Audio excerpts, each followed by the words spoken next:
Finally, someone besides KC is speaking the truth about the WNBA dump. Finally, we have someone associated with the NBA who's willing to be brutally honest about the league's biggest charity. Instead of people listening to this wise man, instead of people consuming this truth, they feel the need to express their fake outrage. They want to accuse Michael Porter Jr. of being a misogynist. From time to time, I'll check out the YouTube partner forums on Reddit. Normally, I'll check out the forums if views and impressions are down to see if other channels are experiencing the same thing that I am. Anytime I check the forum, I come across some version of the same thread. I've been creating content for years. How come I'm not successful? Why am I still broke? My content is fantastic. The system is against me. In most cases, these people are delusional. Their content is garbage. It's painfully boring. There's an easy explanation as to why they are not getting any traction on YouTube. They suck. People in the threads will tell them they suck and they don't want to believe it. They refuse to listen. But every once in a while, I'll stumble across someone in one of these threads who has actual talent. Their videos are well thought out. They're edited and produced well. The creator's an excellent speaker. They seem to be doing everything right, but they just can't seem to catch a break. 2 years in and they only have about 1,000 subscribers. Their videos are struggling to hit triple digits in the views. They ask the same question that the delusional creators ask. What the hell's going on here? Why is my channel not growing? Unfortunately, there's not an answer to that question. Some people get lucky, millions of others don't. I saw a report the other day that explained the analytics on YouTube. There's over 31 million channels on this platform. Out of those 31 million, only 0.25% generate enough revenue to earn a living.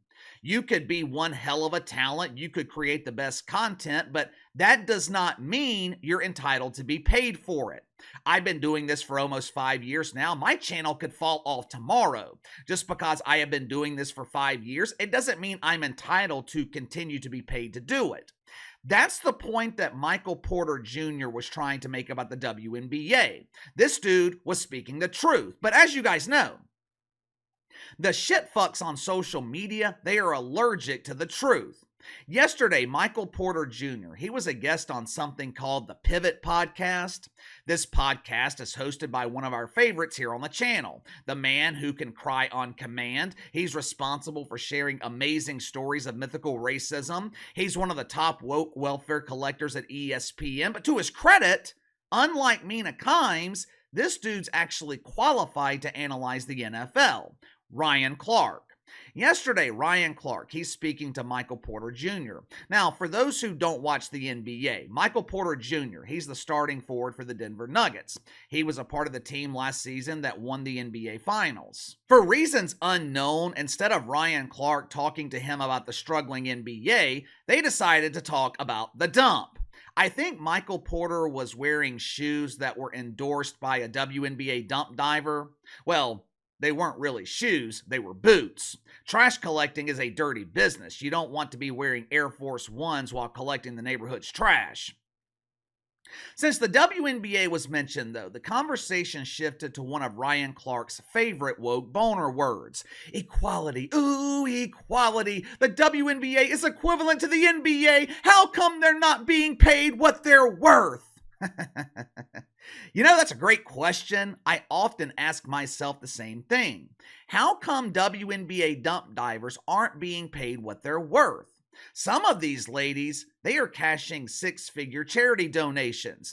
If they were being paid what they're actually worth, if they were being paid based on the profits they generate, the WNBA, they would be sending them an invoice every 2 weeks. Normally, though, when someone associated with the NBA or someone in the mainstream media is asked about equal pay in the dump, they always give the same response. Dump divers are being mistreated. They deserve chartered flights. They have to disguise themselves with beards just to make it through the airport unnoticed. Yeah, disguises aren't really needed since 99.9% of the population wouldn't recognize a WNBA player if they were standing on a basketball court. And sometimes I question if those beards are actually a disguise.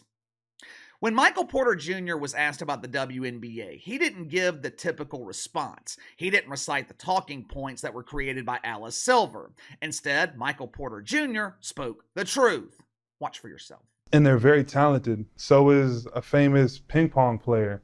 They're just as talented as the best ping pong player is just as talented as the best basketball player. That doesn't mean they're going to get paid the same because they play ping pong. It's what the people want to watch. You know what I mean? So as much as I understand females wanting the same treatment as men basketball players, it's a different sport. People, they're not packing out the arenas. Obviously, their TV deals aren't the same.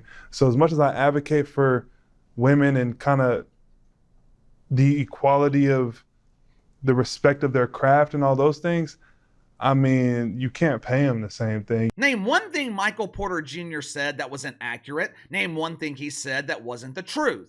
I've made a similar comparison before with professional bowling. PBA is filled with the best bowlers in the world, men and women who work their entire lives perfecting their craft. I wouldn't call them athletes, but the PBA is filled with talented bowlers. Average bowler in the PBA makes $50,000 a year. The top bowler, number one bowler in the world, made $275,000 last year. The manager at Chick-fil-A is making more money than your average beer-bellied bowler. Why?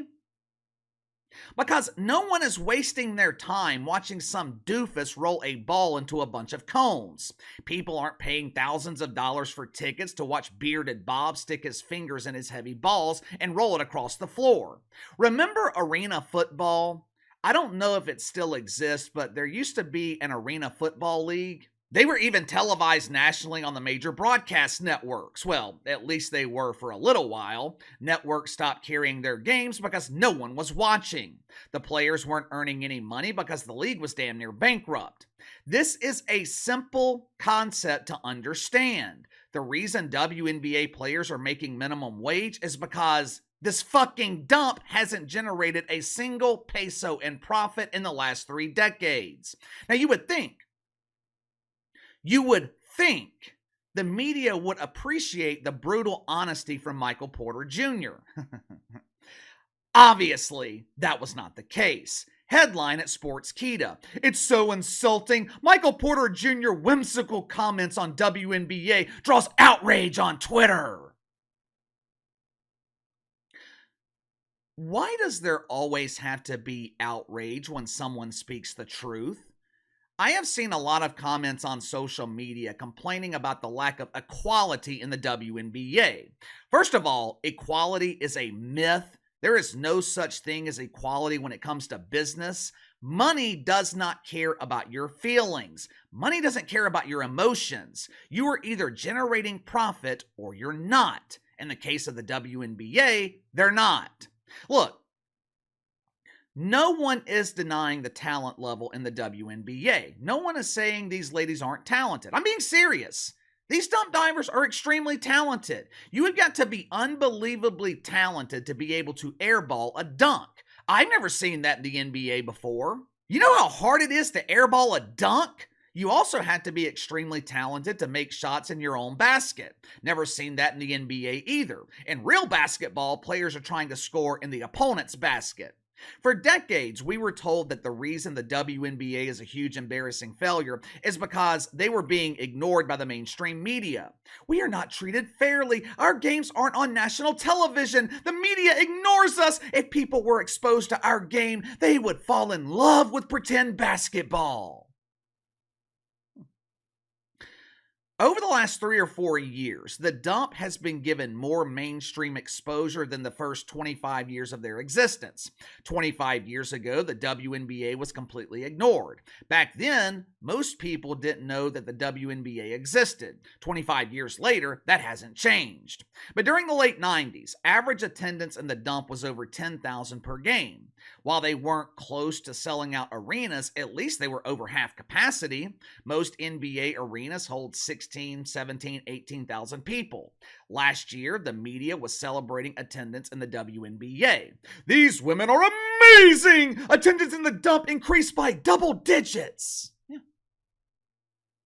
Yeah, this was another case of the media giving you a partial truth. It's true. WNBA attendance was up 16% last season. What the media failed to mention, though, and I'm sure this was just a simple oversight, but what the media failed to mention, in 2022, attendance in the dump, record lows.